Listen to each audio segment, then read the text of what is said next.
Download this code and get free GPT-4o from codegive.com, link in the description below. Codewars is a popular platform for practicing coding challenges and improving your problem-solving skills.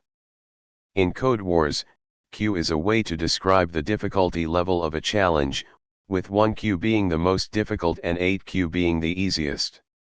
In this tutorial, we will focus on a 7Q challenge on Codewars called Count the Digit.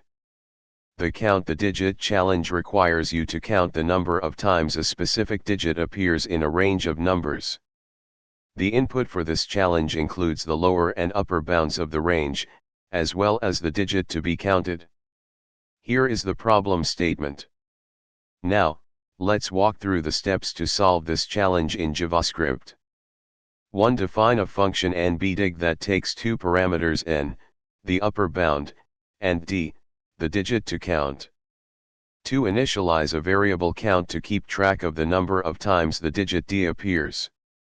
3. Use a loop to iterate from 0 to n, calculating the square of each number and converting it to a string. 4. For each squared number, count the occurrences of the digit d and increment the count variable accordingly.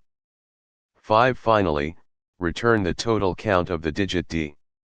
Here is the JavaScript code for the Count the Digit challenge implementation. In the example above, the nbdig function counts the occurrences of the digit 1 in the squared numbers from 0 to 10.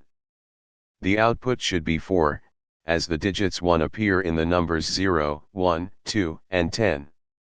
You can now try solving the Count the Digit challenge on Codewars using the provided code example and further test cases to enhance your problem-solving skills.